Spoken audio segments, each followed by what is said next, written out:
I want to ask you this time, please silence all cell phones, guys, and other sound-making devices.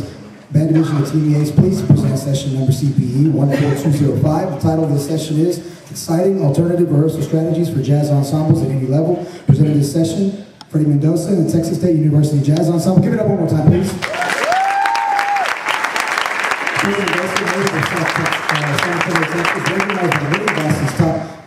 By many as Austin's top call trombonist, has been a fixture in the local Austin music scene since 1987. He received a Bachelor in Jazz Performance from UT in Austin and Master in Music Composition from Texas State University. He's currently pursuing a PhD in the field of music education at Teachers College, Columbia University in New York City. He's toured at home and abroad, appearing several times in the prestigious North Sea, Montreux, Eureka Springs, and Texas Jazz Festivals, and has performed with many of the most recognized musicians in jazz, including such legends as Dizzy Gillespie, Wynn Marsalis, Clark Terry, Al Gray, Frank Foster, Harry Connick Jr., just to name a few. He's currently the director of jazz ensembles at Texas State University in San Marcos, and a former artistic director of the San Antonio Youth Jazz Ensemble and the Austin All-City Jazz Band. He's in high demand as a guest artist, adjudicator, clinician, and director for jazz ensembles, camps, and festivals around the nation. Freddie's publishing credits include Pender's Masters of the Euphonium, Rich Madison series solo transcription books, and arrangements for musical groups of all sizes and styles.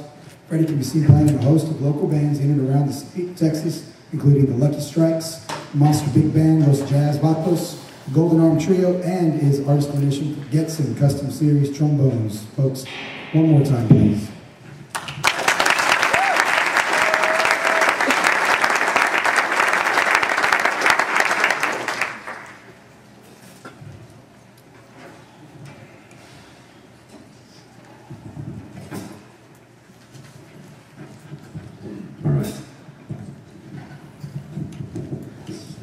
Can you hear me there? Is that all right? All right. So this is my first seminar, and real quick before we get started, I want to say, even though he does kind of look like a college student because he's so young, this is our brand new saxophone professor of applied saxophone, teaches jazz and classical, Mr. Russell, Dr. Russell Hayes.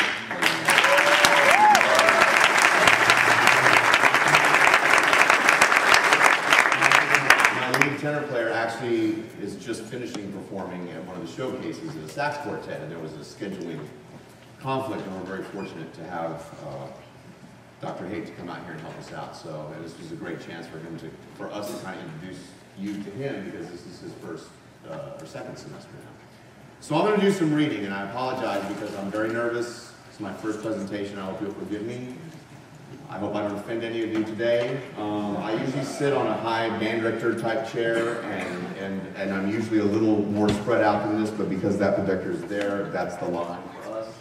So this would be just a little more spread out, not terribly much, maybe another 3 or 4 square feet. So this is my first presentation, and I know most of you in this room, so I have a lot of respect. Please be merciful to me. So in the pursuit of my doctoral work, I've been assigned a ridiculous amount of books to read, and there was a particular list, extremely long, and so of course my first goal is to find the thinnest, smallest books that they asked me to read and start with those, but it's also got to have a mix of a very interesting title. So in one particular class, there were 2 books, The Power of Mindful Learning by Ellen J. Langer, and Why We Do What We Do by Howard Dessy and Robert Flast. And so naturally I read that and I thought, oh, okay, well I need to read this, because one, I would like to know why I do the things I do. And I want to know about the power of mindful learning and what that means. And so as early as page 2, she immediately starts shattering tenets of my faith regarding practice and rehearsal and learning to be a musician, which I spent my life doing. Langer refers to these tenets of our education as myths. And there's 7 of them that she lists right off the bat on the second page. Really kind of caught my attention, raised my suspicion. I'll give you the the 2 that offended me the most in the order that they were. Number 1, the basics must be learned so well that they become second nature. Number 4, rote memorization is necessary in education. Now, as a jazz musician and as someone who's trying to improvise, we talk a lot about practicing patterns so you can no longer, till you don't even have to think about them anymore. And she would call that a problem. Maybe some of you may completely disagree or agree.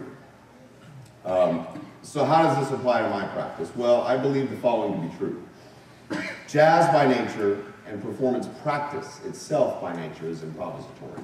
I'm just making this as a statement. When we learn by rote or do something mindlessly, as Langer would say, we limit our ability to react to an ever-changing context that music lives in, that performance lives in. For instance, distraction. Those of us who play in clubs know the famous blender cameo that appears right in the middle of your solo or the ballad. Obviously, all the band directors know the toddler that's giving you their critique of your concert right in the middle of a tender moment on stage. Help us all, a missed cue, a missed entrance, fluctuations in the tempo or time feel. I'm sure you've heard of some of these things, or worse. I'll leave that to your imagination, things that you've been through in your life on stage. Things can happen in the blink of an eye. It doesn't matter whether you're playing Carmina Burana or you're playing Sammy Nestico's You Gotta Try. It's all performance practice.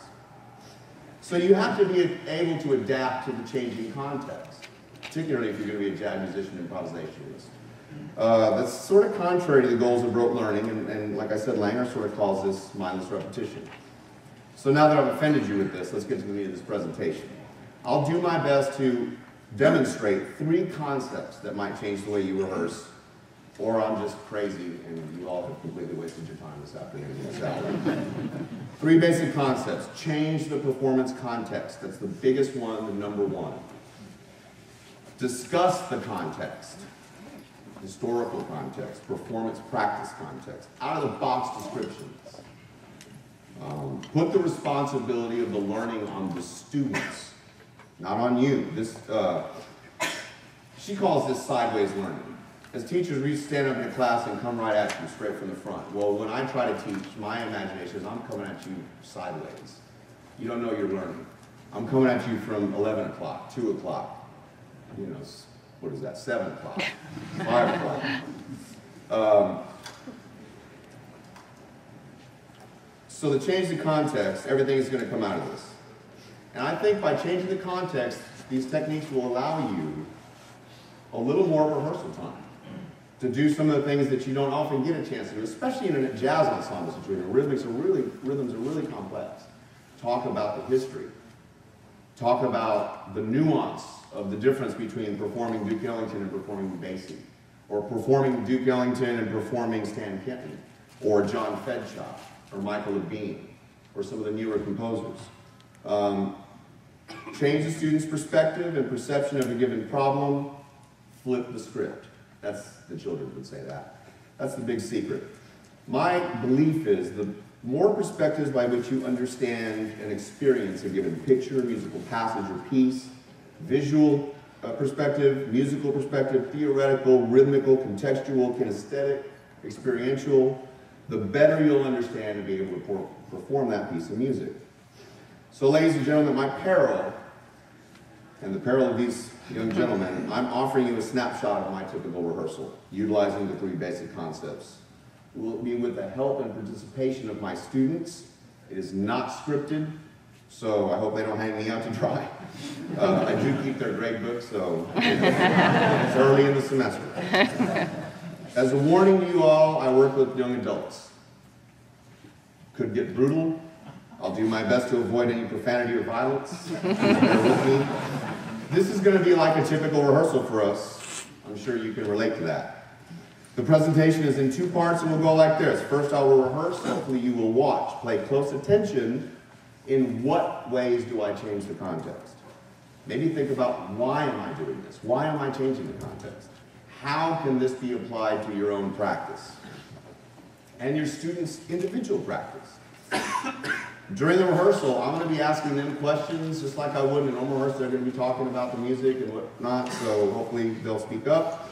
If there's time, we'll send you off on another song if you're interested. I hope these techniques will reduce the amount of rehearsal time, the amount of repetition, give your students a deeper understanding of the macro and micro context of the music, its history and performance practice, provide a much deeper understanding of the rhythms that they're playing, and improve their sight rhythms. I absolutely respect that there are many of you in this room that have been teaching longer than I have, and this might already be in your tool belt of instructional technology and methodology. It's meant to work in conjunction with what you already do. Hopefully it's going to become a part of your rehearsal. I think some of you concert band and orchestra and choir people can really think, man, I can see applications for this. In the world of technology in 2011, I think I can use this. I mean, how many of you, just out of curiosity, how many of you practice with your bands with a metronome? Use a metronome. Okay. You might appreciate this very much then. And those of you who don't, I think you might see the value too. So this potential is so far reaching, I have yet in 2.5 years to find the bottom of what I can use it for. So here we go.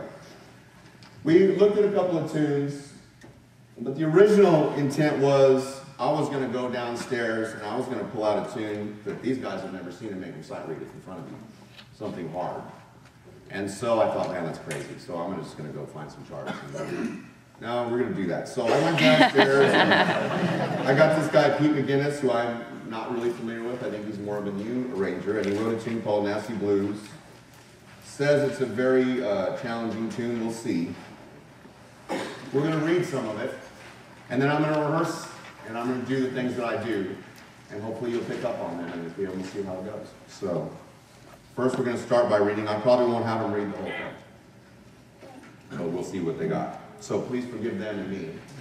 This is the first time any of us have seen this chart. Yo.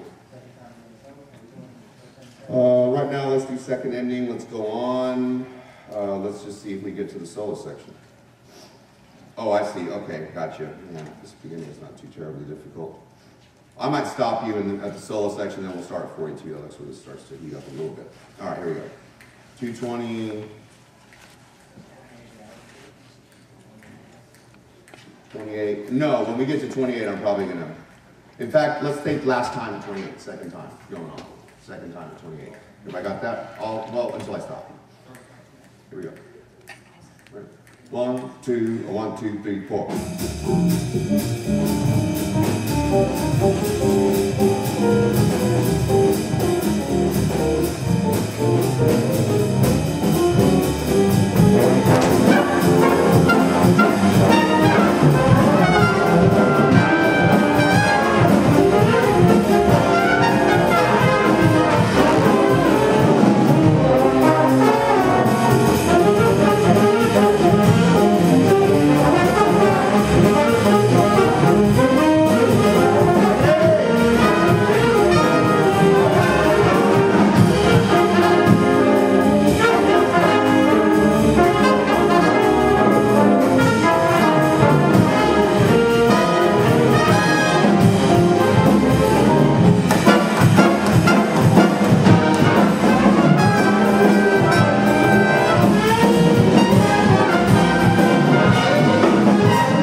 Yeah, not bad, not bad.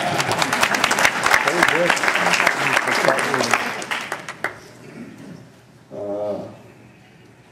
14, you're the boss.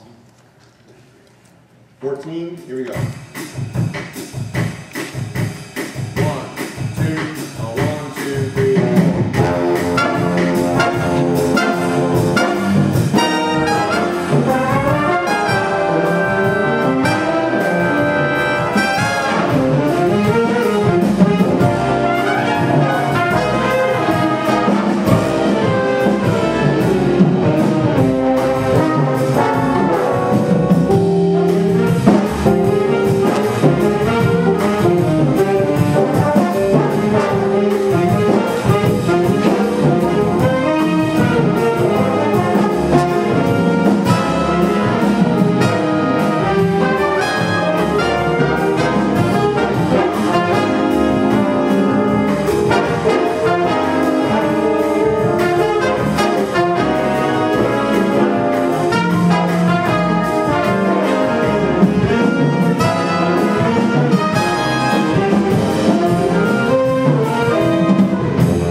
14. We need a hip hop. Now, don't like turn into Harvard from the Delta. Simple stuff, you know what I'm saying? This must apply to all levels, and I want you to really go crazy. 14. Yeah, let's go. 1, 2,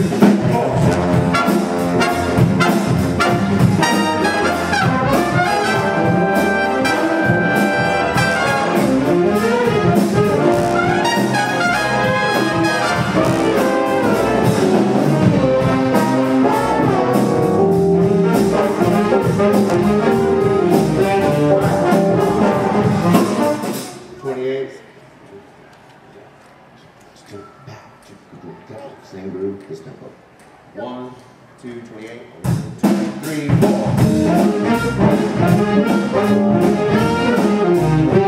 It's not happening, trombone. 28, 1. Everybody. 28, 2, ready.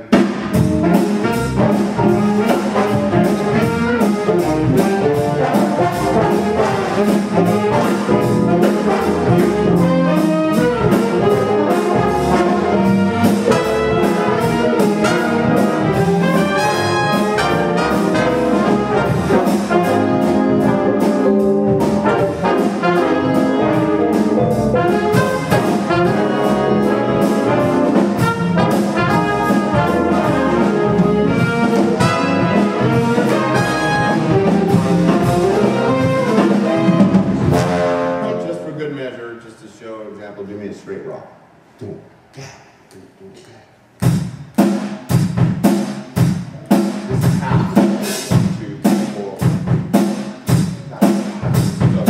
1, 2, let's go 28. 28.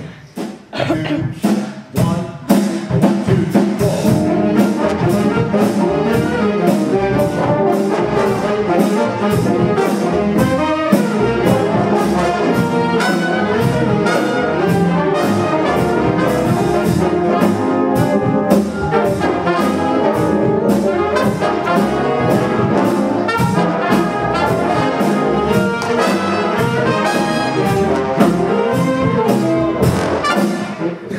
So we have a short amount of time to put rehearsal together.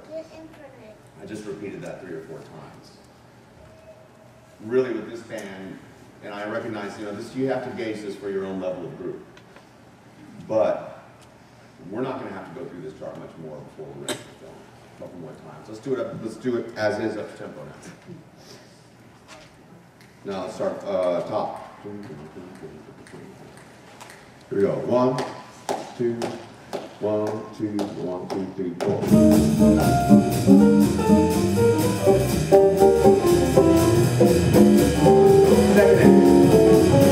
Second ending all the way.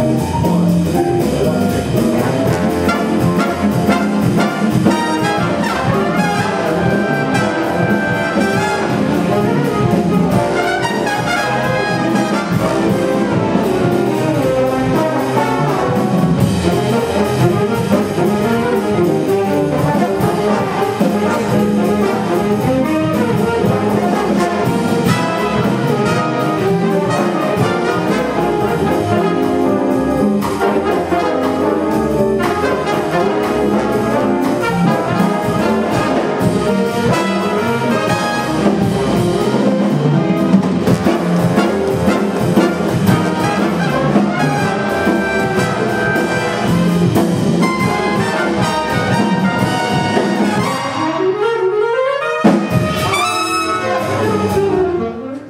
So yeah, I mean, in a real context, I'd have maybe 3 or 4 weeks to do this. In one rehearsal, we do this, and a lot of rehearsals have some time.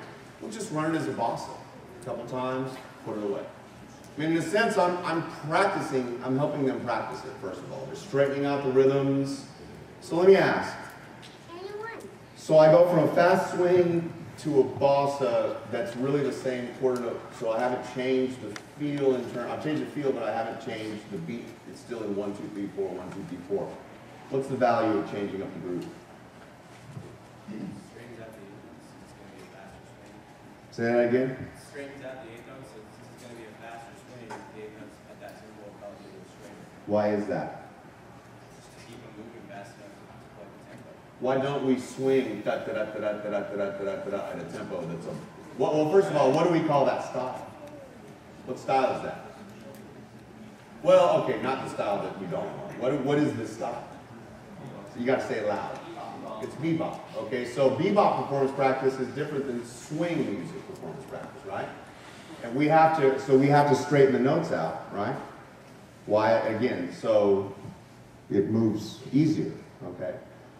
All right. Well, so it helps us play. Actually, you know, the real secret for bebop and fast bebop is that it's really straight. We accent notes to make it sound swung, and the way it's written makes it sound swung, but the faster you go, the straighter it has to be. You can't go, you know, it's not the William Tell Overture, so it's not going to work. The band slows down. Okay, why do I switch it up to a hip-hop halftime funk?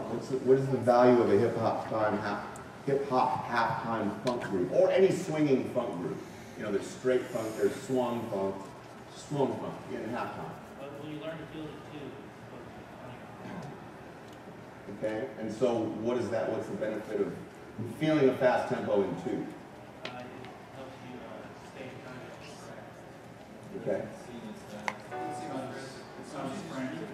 Usually recommend around something that's more simple instead of make it more complicated by playing it or thinking of it in the fast tempo.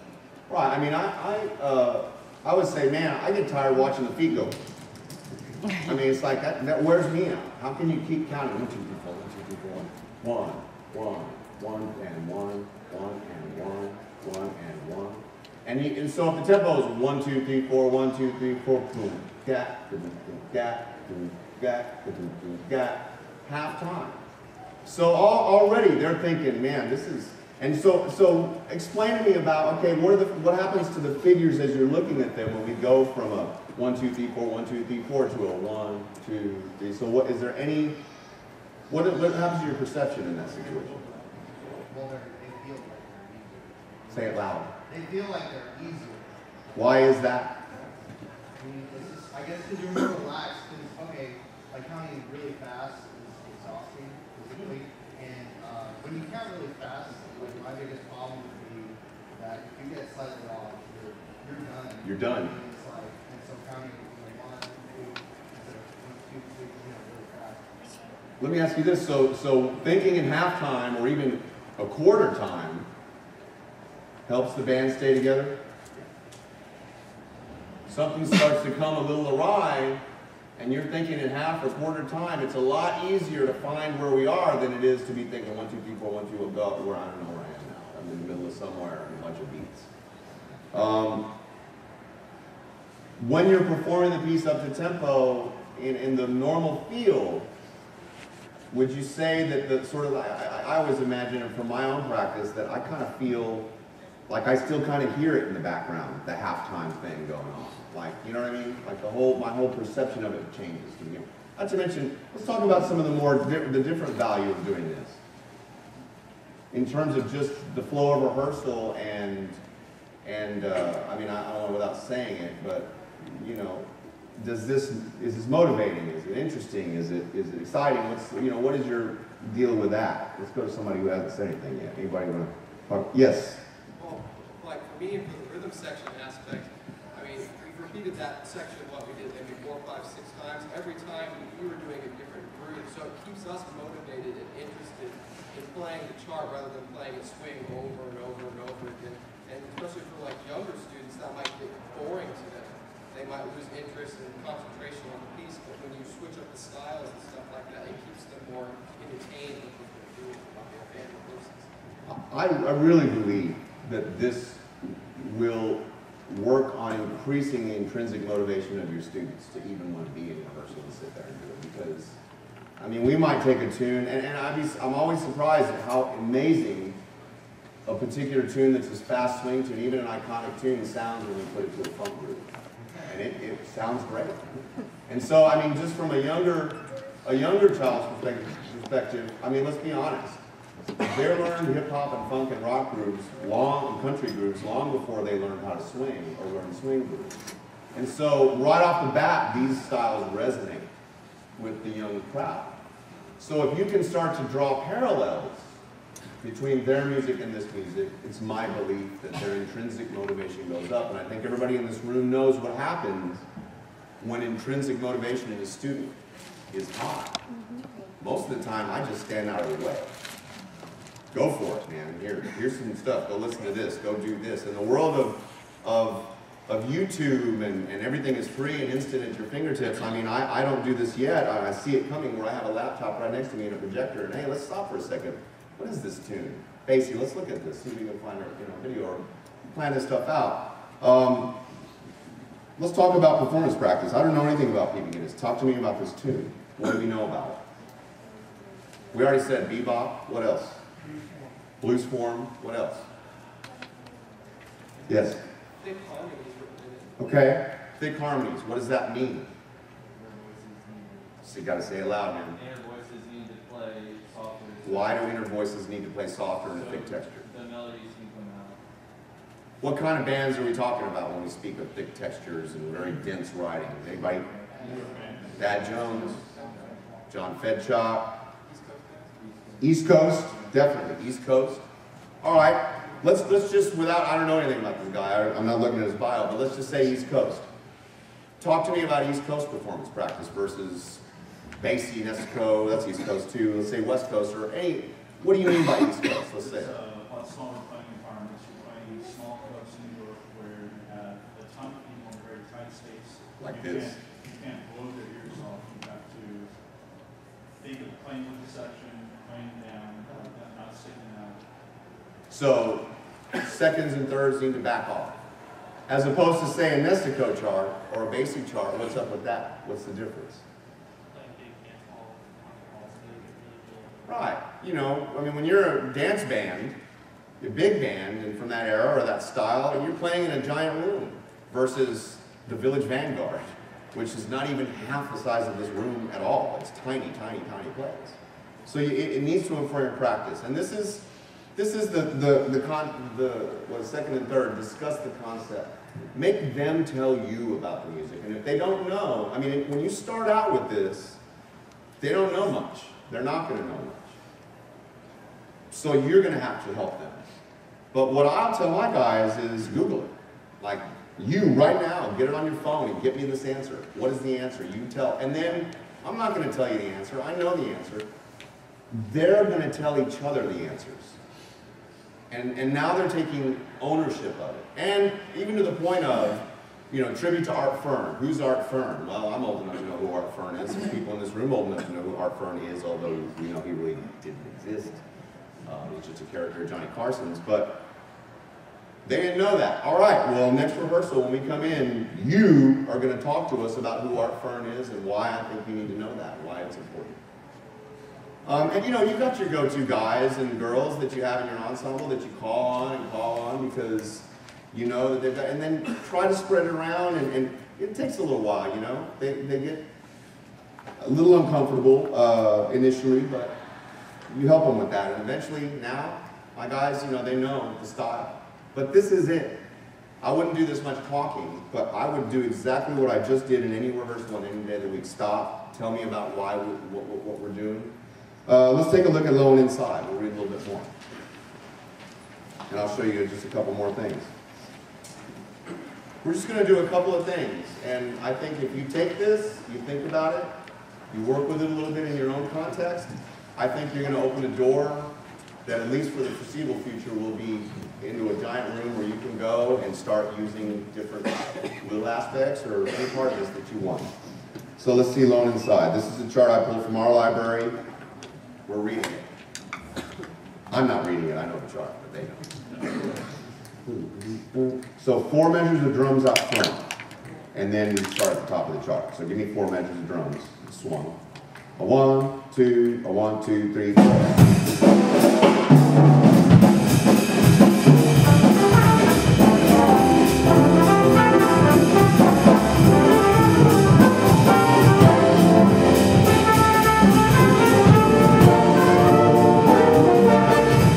You got pickups in the 4th bar. So 3, 2, 3, 4, 1, 2, zero. But up, down beat of the 1st bar.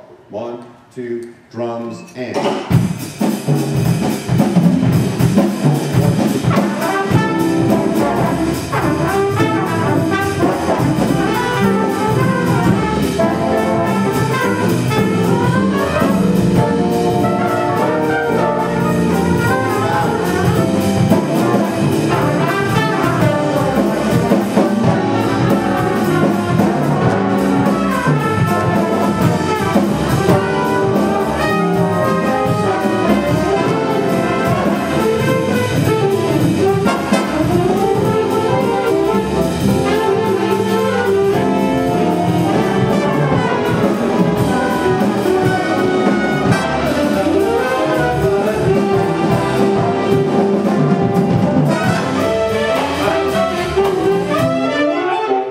faster. Yeah.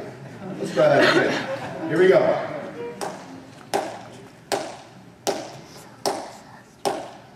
This is 1 and 3. I want you to sing it. I'm just going to count you in as we take the pickup trumpets. 1, 2, a 1, 2.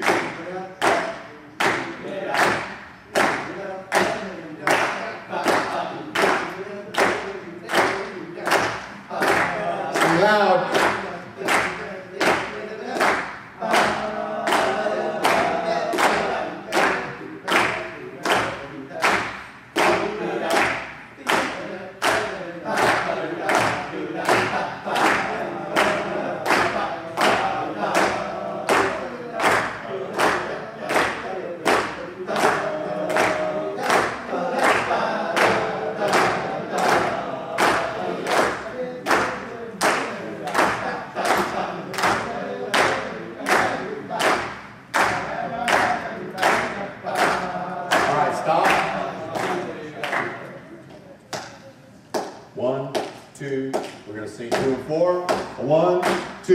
A 1, 2.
What else does isolating these beats out show you within the music? Yes?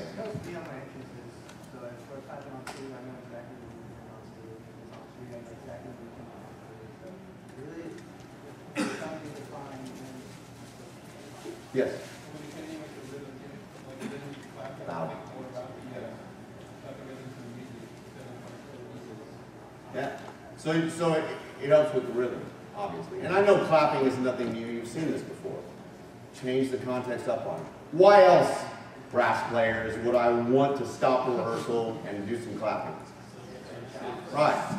I mean, I can't even tell you how this has saved me in region bands, where I've got 7 hours of rehearsal in that concert with a high school student who may start out the day with lots of chops. No chops by the time the concert comes in. So this, is for obvious reasons, is a way to just take the horn off the face. But I also will assert that interactivity, the more you can engage your students and have them engaged, keep the blood moving, keep it going. I mean, I'd say we look up and an hour and a half has gone by of rehearsal and it's over. Wow. Come back. But I'm telling you the depth at which these students will learn this music is, I mean, I know from my own experience, it's just completely changed the way that I see it, and the amount of repetition has gone drastically down. Let's do it as a hip hop. You know, keep it at halftime, and then we'll read it a little bit, and then I'm going to open up for some questions. So 1, 2, 3, 4, 1, 2, 3. Ready? Now remember, you can pick up 1. Now he's got four drums up front, 4 members. 1, 2, 3, 1, 2, 1, 2, 3, 4, 1.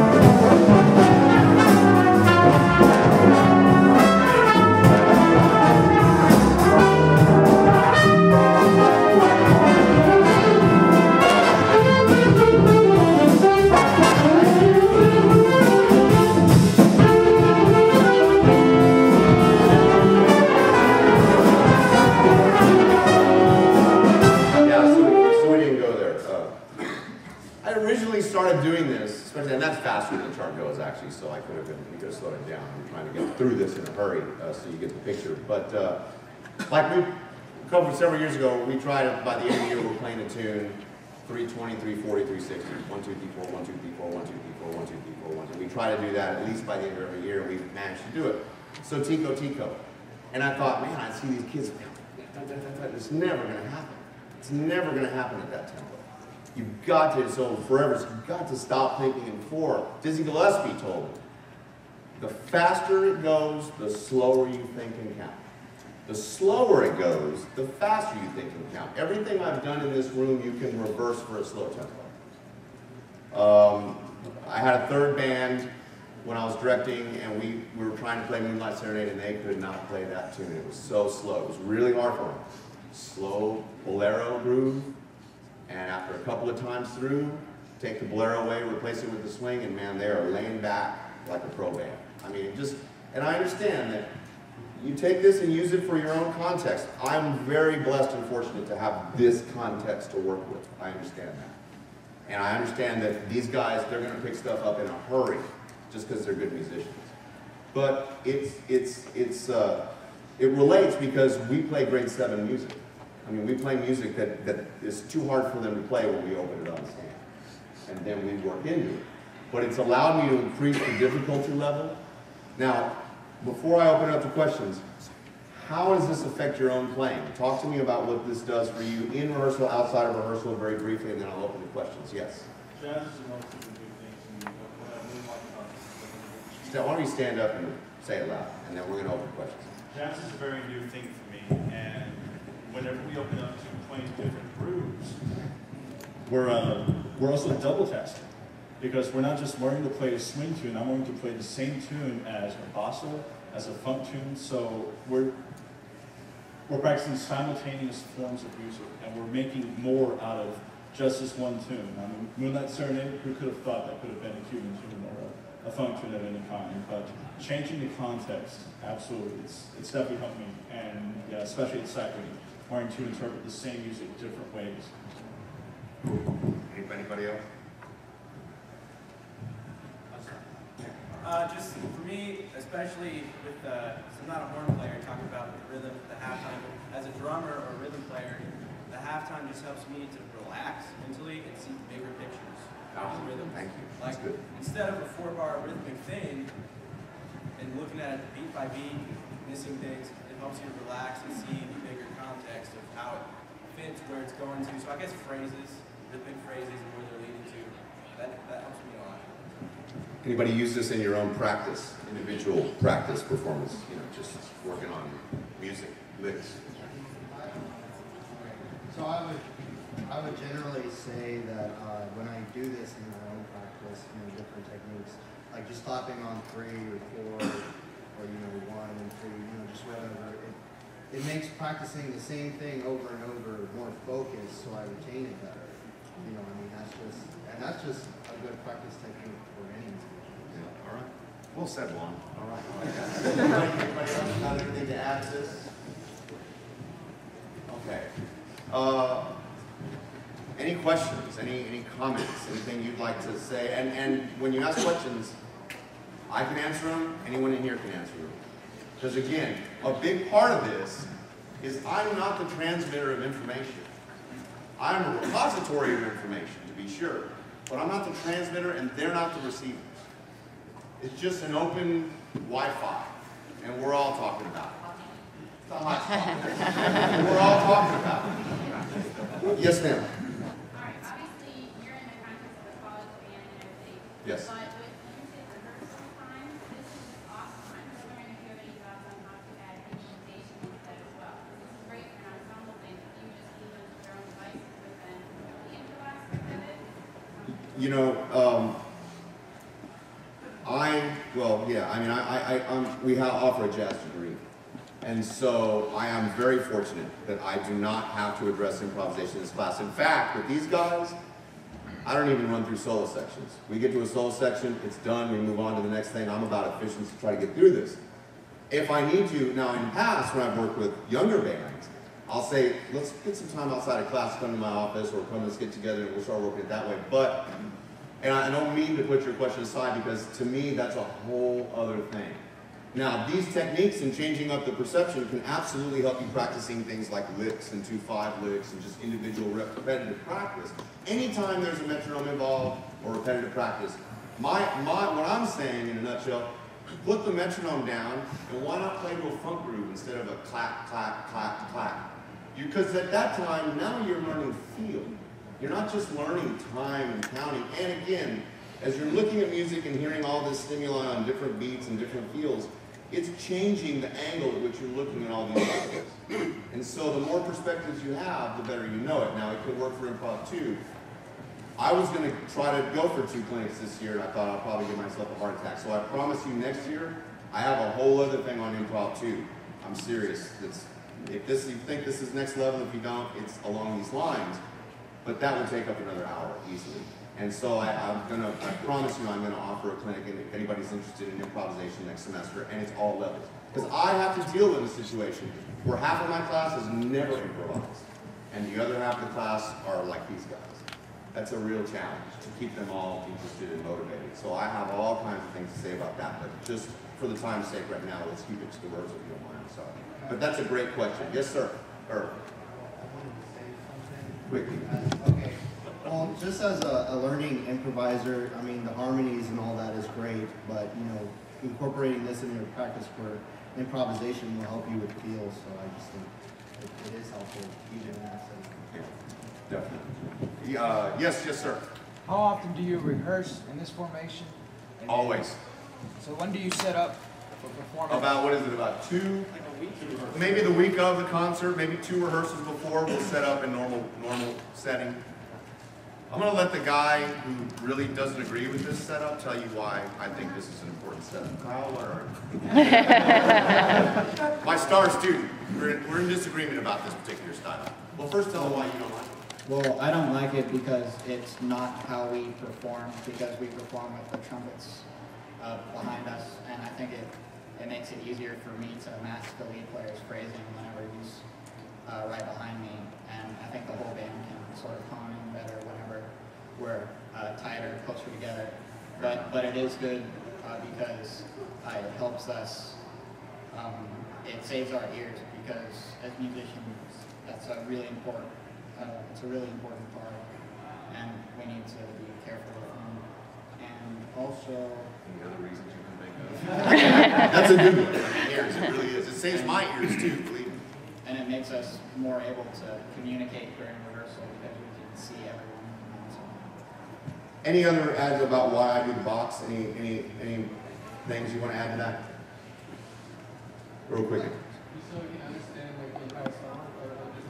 Yeah, it's my contention also that they're a lot less likely to come to rehearsal unprepared when they have to look each other straight in the eyes in a box. I like this idea. We're all focused together, looking at each other. The tension is right here.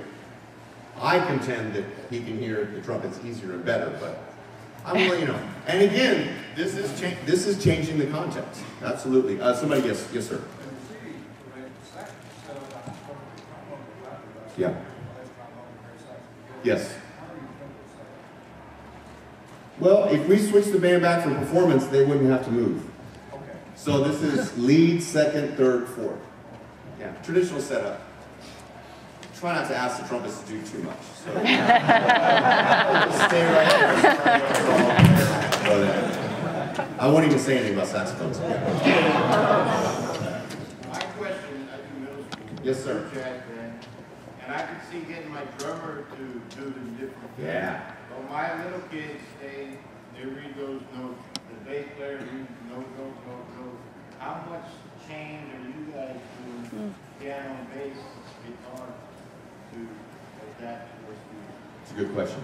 I think honestly, probably the person that has to change the most is probably me, because most of the point of them two are usually just confident. They confident pretty much any kind of stuff, so they're just being chord progressions. For me, as a bass player, I think it's just good to familiarize yourself with every kind of genre, because usually what kind of defines the different feels of different genres is drums and bass. Usually the groove or whatever they're doing is what classifies something as a funk, or as a salsa, or as a swing. So I would just say have your bass player be familiarized with all sorts of genres. So like he calls it hip hop, I can kind of play a hip hop groove. And for the most parts, I understand that most of the middle school, early beginner bass folks have the bass lines written out for them. That can sometimes be a little bit of a problem. Usually if that's the case and I'm not using my ears, I just kind of look at the first note of every note, and that kind of tells me, what the chord is going to be. But I'll add this. I mean, I remember being in middle school. I mean, I know that was a whole lifetime ago, believe it or not, but and for every band rehearsal, we'd start a jam. I mean, the drummers would start rocking out, and the two players would start playing Chameleon, and then everybody starts shutting down. They do that. It's my contention, again, like I said, even at the middle school level, before they learn how to swing, they learn how to play a rock groove. They learn how to play some kind of funky thing, so you're going back to really what they're most comfortable with. And then you tell your bass player, that's an opportunity for you to get your bass player. And I agree, at a middle school level, you're probably going to have to pull your rhythm section aside and just do a little bit of work, but that's easy work in the sense that, all right, let's just play a chord and let's rock out. Or what I would say to a middle school kid, you guys, you name a song you like to play or you want to learn, let's get it off the radio and let's work on that. You give them, if you let them work on what they want to work on, they're going to do a much more intensive study of what they like than what you're telling them to do. So I try to give as absolute much control to these guys as I possibly can within a certain parameter of, as long as it's within my comfort zone of, okay, this is beneficial, I'll go with it. They pick their tunes for concert more than I pick their tunes for concert. So in this instance, I would say with the middle school, yeah, you've got to do a little bit of work, but we all know that's where the heavy lifting takes place. Let's be honest, it's middle school. So it's nothing new, I think, to a middle school band director. This is just another thing, another hammer in your belt that may come up. If you got a drummer that's a good drummer and can really lay down all kinds of grooves, I bet you the bass player is going to figure out what to play with that. You know what I mean? I mean, the more intuitive, it's kind of like the more they learn it on their own without you giving it to them, the more they're going to understand it. We all know that coming from long ago when, man, you had to figure out a lot of stuff by yourself. Well, the things that you had to learn on your own, you really learn. I'm there as a facilitator more than the sage in the room. I'm just the guy to help them out and prompt them when they need prompting and guide them when they need guiding and that sort of thing. And you adjust that to the level that you work with. Any other questions? Anybody else have anything? Comments? Yes, sir. How often does this band rehearse? We rehearse 3 times a week. Again, I will absolutely acknowledge I'm living in a fantasy land to compare to what some of you have to deal with in terms of rehearsal time and what you're allowed. That's why I'm saying I believe this saves time. I believe this will allow you more rehearsal time to work on the detail aspects of your music and a little bit of time. I mean, when we talk about what is blood count?